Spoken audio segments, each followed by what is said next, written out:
कहाँ रह गई ये चंदा? अब तक तो इसे आ जाना चाहिए था।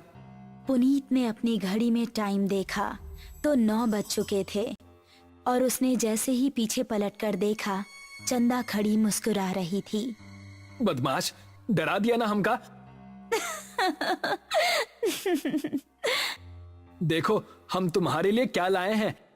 ऐसा कहकर उसने अपनी जेब से एक डिबिया निकाली।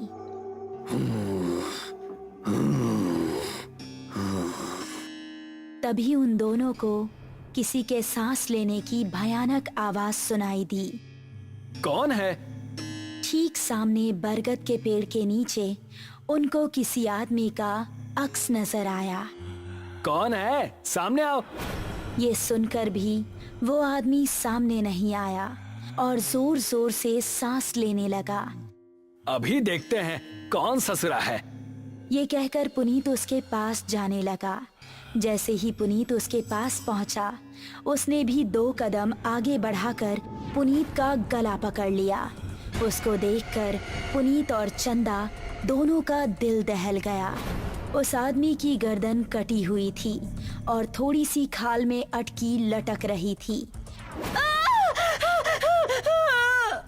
चंदा चिल्लाई और गांव की तरफ ऐसी भागी कि उसने पलटकर नहीं देखा। गांव पहुंची तो उस टाइम पुनीत के पिता घर के बाहर थे। अरे चंदा बिटिया, इतनी डरी हुई काहे लग रही हो? वो पुनीत। चंदा ने हाफते हुए उनको पूरी कहानी सुनाई। पुनीत के पिता ने अपने साथ कुछ आदमियों को लिया और चंदा उन सभी को लेकर उसी जगह पर पहुंच गई। यही जगह थी वो जहां उसने पुनीत को पकड़ा था। उन लोगों ने इधर उधर नजरें घुमाई तो कोई आसपास नजर नहीं आया। तभी चंदा की गर्दन पर ऊपर से कुछ टपका। उसने हाथ लगाकर देखा तो वो खून था। पेड़ की डाली के ऊपर पुनीत की बिना गर्दन की लाश टंगी हुई थी और उससे खून टपक टपक कर नीचे गिर रहा था। शहर से दूर एक छोटा सा गांव सरूपुर। रात के समय सभी अपने अपने घरों में आराम कर रहे थे। बाबूजी, हम जरा अपने दोस्त महेश से मिलकर आ रहे हैं। उसकी तबीयत जरा ठीक नहीं है ना? ठीक है, लेकिन जल्दी आना। जी बाबूजी। ऐसा कहकर वो खुश होता हुआ घर से निकल गया। आज तो सारे दोस्त मिलकर मस्त पार्टी करेंगे, मजा आ जाएगा। जंगल का रास्ता पकड़ लेता हूँ, जल्दी पहुँच जाऊंगा। अभी वो जंगल में आगे बढ़ ही रहा था कि पीछे से उसको आवाज आई। अकेले ही पार्टी करने जा रहे हो? हमका साथ लेकर नहीं चलना है क्या? अरे अर्पणा और दिव्या, तुम दोनों क्यों हर बार हमारे पीछे पड़ जाती हो? हमका साथ लेकर चलते हो कि बोले अभी तुम्हारे बाबूजी से? अरे नहीं नहीं मेरी माँ, चलो मेरे साथ। थोड़ी देर चलने के बाद वो तीनों एक जगह पहुँचे जहाँ रामू और महेश बैठे हुए थे। अबे ये क्या, तू फिर से लड़कियों को साथ ले आया? क्या करता है यार, हर बार की तरह इस बार भी धमकाने लगी थी दोनों। अब क्या करें, हम दोनों को भी अब पार्टी की आदत पड़ गई है। चलो थोड़ी सी शराब पी ली जाए। उसने पास ही रखी बोतल खोली और गिलासों में शराब पलटने लगा।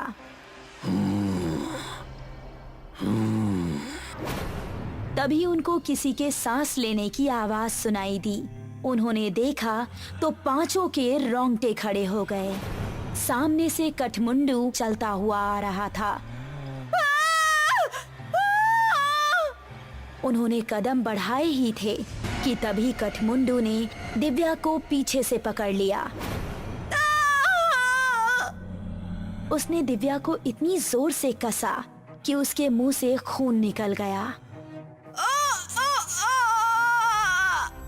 बाकी चारों अब बेहद डर गए और वहां से भाग निकले। दिव्या उसकी पकड़ में फंसी दर्द से कराह रही थी।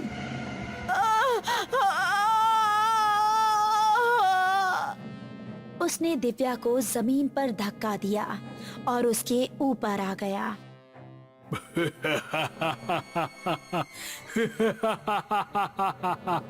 उसने दिव्या के सीने में हाथ डाला और उसके सीने से खून की धारा निकल पड़ी।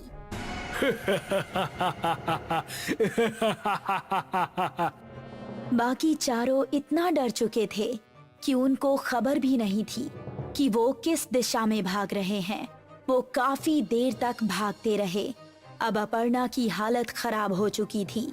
वो आ जाएगा, रुकने का समय नहीं है। ऐसे कब तक भागते रहेंगे? हम जा कहाँ रहे हैं, कोई बताएगा? हम रास्ता भूल चुके हैं, हमें नहीं पता कि गांव किस तरफ है। क्या कह रहे हो तुम? फिर तो हम सबका बचना नामुमकिन है। तभी पेड़ के ऊपर से एक हाथ आया और उसने महेश का गला पकड़ लिया। ये हाथ कठमुंडू का ही था। राकेश ने महेश का पैर पकड़कर उसे बचाना चाहा, लेकिन कठमुंडू ने उसको पूरी तरह से ऊपर खींच लिया और वो तीनों चिल्लाते हुए वहाँ से भाग निकले। वो देखो, सामने वो घर, उसके अंदर चलते हैं। वो तीनों एक घर के अंदर घुस गए और राकेश ने जल्दी से दरवाजा बंद कर दिया। तभी कोई जोर जोर से दरवाजा पीटने लगा। तीनों का शरीर इस समय बुरी तरह से कांप रहा था। दरवाजे की धम धम उनके दिल को दहला रही थी। तभी खिड़की से कठमुंडू का एक हाथ अंदर आया और उसने अपर्णा का हाथ पकड़ लिया। बचाओ! अगर ये यहाँ है तो दरवाजे पर कौन है? राकेश ने दरवाजा खोला तो सामने गांव के बिरजू काका थे। बिरजू काका जल्दी से अंदर आए। उन्होंने कठमुंडू का हाथ पकड़ा और छुड़ाने लगे। कठमुंडू उनके छूते ही चीखने लगा।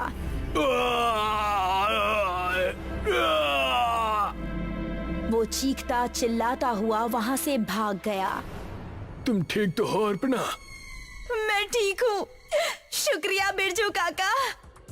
तुम लोग यहाँ करने क्या आए थे, वो भी इस समय? हमसे गलती हो गई बिरजू काका, लेकिन ये कौन है और आपको देखते ही वो भाग कैसे गया?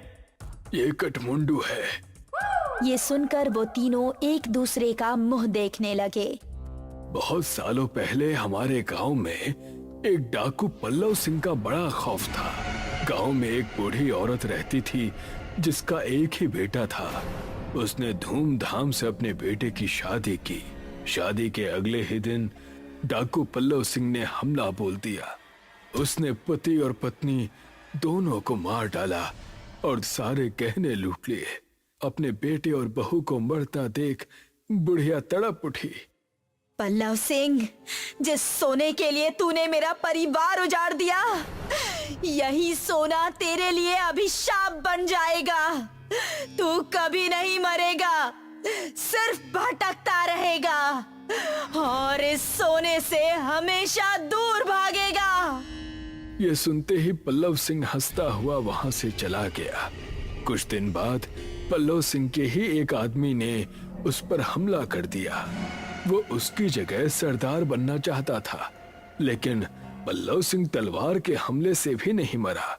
उसकी गर्दन आधी ही कटी और थोड़ी सी खाल में अटक कर रह गई। उसने अपने सभी साथियों को मार गिराया। उसने अपने उंगलियों में जितनी भी सोने की अंगूठियां पहनी थीं, वो गर्म होने लगी और उसके हाथ जलने लगे। बुढ़िया का श्राप अब शुरू हो गया था। उसने सभी अंगूठियां उतार फेंकी और जंगल में भाग गया। तब से अब तक वो जंगल में ही रहता है। मेरे छूने से वो इसलिए भाग गया क्योंकि मेरे हाथ में ये सोने का कड़ा है। ये कहानी सुनकर वो तीनों हैरान रह गए। चलो यहाँ से निकलो, वो फिर से आ सकता है। बिरजू काका को रास्ता पता था, इसलिए वो तीनों उनके पीछे पीछे जा रहे थे। जब वो जंगल की सरहद पर आ पहुंचे थे, तभी कठमुंडू वहां आ गया।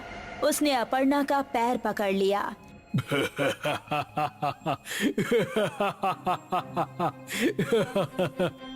तभी राकेश ने बिरजू काका के गले पर नजर डाली। उनके गले में एक सोने की चेन भी थी। उसने चेन को उनके गले से उतारी और कठमुंडू की टूटी हुई गर्दन में डाल दी। उसने चेन को गले से उतारने के लिए जैसे ही छुआ तो उसके हाथ भी जलने लगे।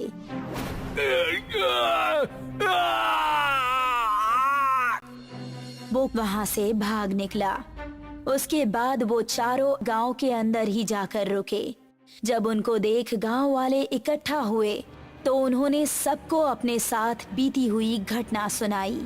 वो दिन था और आज का दिन है। गांव के सभी लोग हमेशा अपने साथ सोने की कोई ना कोई चीज जरूर रखते हैं और अभी भी उनको जंगल में कहीं ना कहीं कठमुंडू नजर आता ही रहता है। बहुत पुरानी बात है। राजपुर गांव में एक बहुत बड़ा तालाब था। उस तालाब के किनारे ही एक बरगद का पेड़ था। गांव की सभी स्त्रियां त्योहारों पर खूब सज धज कर उस पेड़ की पूजा करती थीं। गांव में ये मान्यता थी